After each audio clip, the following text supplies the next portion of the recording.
This is a PowerPoint presentation on the standards and accountability of the emergency response drivers.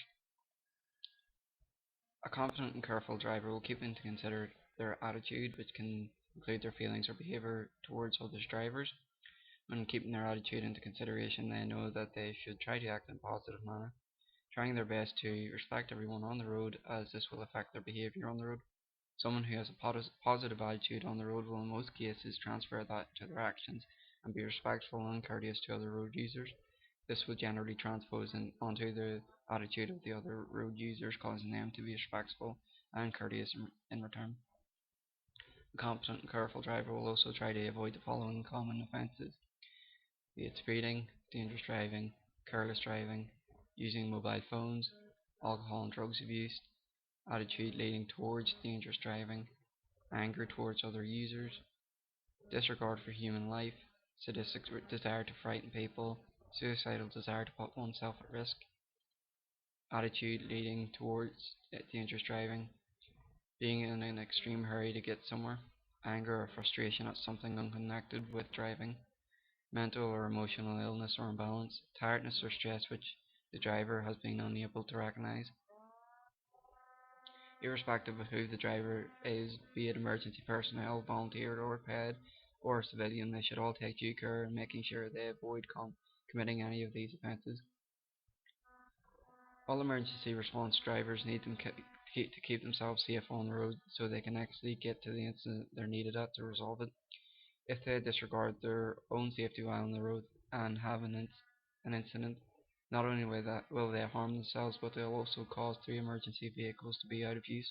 Additionally, they'll endanger others involved in their incident, and there is a possibility of endangering those they are set out to respond to. They need to be careful for their own safety, for the safety of the public, and to help the people they're responding to in as little time as possible. Response drivers aren't allowed to purposely break the rules of the road without an extremely good reason. However, they can still be prosecuted for different offences, such as dangerous driving and driving without due care. When the services use their pre-lights and audible warnings, they are permitted to go to the right but keep left bollard, disregard the set speed limits in place, treat a red traffic light as a giveaway sign, drive on the hard shoulder, and in some instances drive against the flow of traffic while on the hard shoulder. There are no exemptions for drivers of emergency vehicles. PC Mark Milton of West America Police was previously brought into court when driving an excessive speed of up to 159 miles per hour on the highway. His given reason being that he was testing the ability of the new car he had been given. Due to Mr. Milton's reputation as an extremely good driver and the fact that he tested it early in the morning with no members of the public present, the judge cleared the charges. That was in 2006. However, in 2011 he was again being charged with exceeding the speed limit when he crashed into a traffic island in Cold Halton near Shrewsbury while chasing what he believed to be a stolen car. At one point, the data in the police vehicle recorded the officer driving at 108 miles per hour in a 40 mile per hour zone. Prosecutors said that Milton had used grossly excessive speed amounting to dangerous driving, but he was cleared by a jury.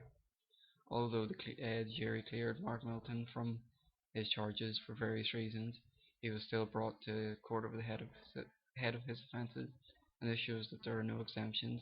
If you break the rules of the road, you will be brought to court for it, and you will have to defend your case. All emergency service personnel are accountable for their actions while performing their duty. They are governed by rules and regulations as well as codes of conduct from their respective services. This is to ensure they safeguard the image of the service, to safeguard the safety of the public, and to ensure their own safety. The fact that the emergency service personnel have to respond quickly to emergencies does not give them any special suspension whilst driving at high speed, even when using flashing lights and sirens. In the year 2000, the DSA became responsible for assessing the standards and training needs of all drivers who are entitled to drive emergency response vehicles. The DSA drew up a document detailing the expectations of the core competencies that a driver should meet before being allowed to drive emergency vehicles. This document was accepted by the 3 main services being fire and rescue, police, and ambulance. It contains 3 main elements. Element 1, the ability to assess the need for an emergency response. Element 2, the ability to drive the vehicle safely to emergencies.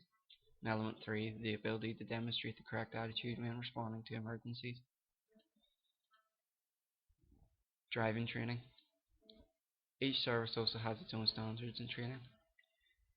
The police service have their own driving centres where police drivers are trained and graded in accordance with the national training standards, which are approved by the Association of Chief Police Officers. The type of driver training is dependent upon the role of the police officer. For example, police drivers can be graded as standard response drivers, advanced drivers, and pursuit drivers. Advanced and pursuit drivers receive intense training using high-power vehicles and advanced techniques in responding quickly and safely to emergency calls. Ambulance authorities require drivers to hold a C1 and D1 license and to receive the appropriate training as specified by the DSA.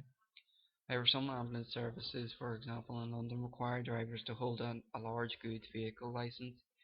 Driver training and assessment is not normally conducted by the ambulance service but by independent driver training centres. Fire service has its own driver training centres and drivers are trained to the standards set by the fire authority. In order to drive an emergency fire appliance, drivers must hold a large goods vehicle license and have received the appropriate training and assessment. They are then permitted to drive whilst responding to emergency situations, providing the vehicle is fitted with audible and visual warning devices. When responding to emergency incidents, the emergency services must do so quickly and safely, and they must also have the necessary equipment so that they can deal effectively with the incident. Emergency equipment is standard in all services vehicles, however some vehicles are larger than others and carry more equipment because of the nature of the service. Public perception and reaction to emergency response vehicles. Many people have mixed views on the services in emergency response units. When the blue light services are responding to an incident, the public must give way to them. Many people believe that the police, for example, use the blue lights to avoid having to queue with traffic. Others believe that such events like pursuing a stolen vehicle is more likely to cause damage rather than prevent it. When mistakes are made, the media tend to jump onto the story and take a harsh spin on it in many cases. For example, my previous statement on PC, Mark Milton of West America Police crashed after previously being cleared of a 150-mile-per-hour speeding charge. During the case, the media made a focus on the fact that PC Milton used a grossly excessive amount of speed during both incidents and made clear comments on how displeased the public and officials were about the two incidents.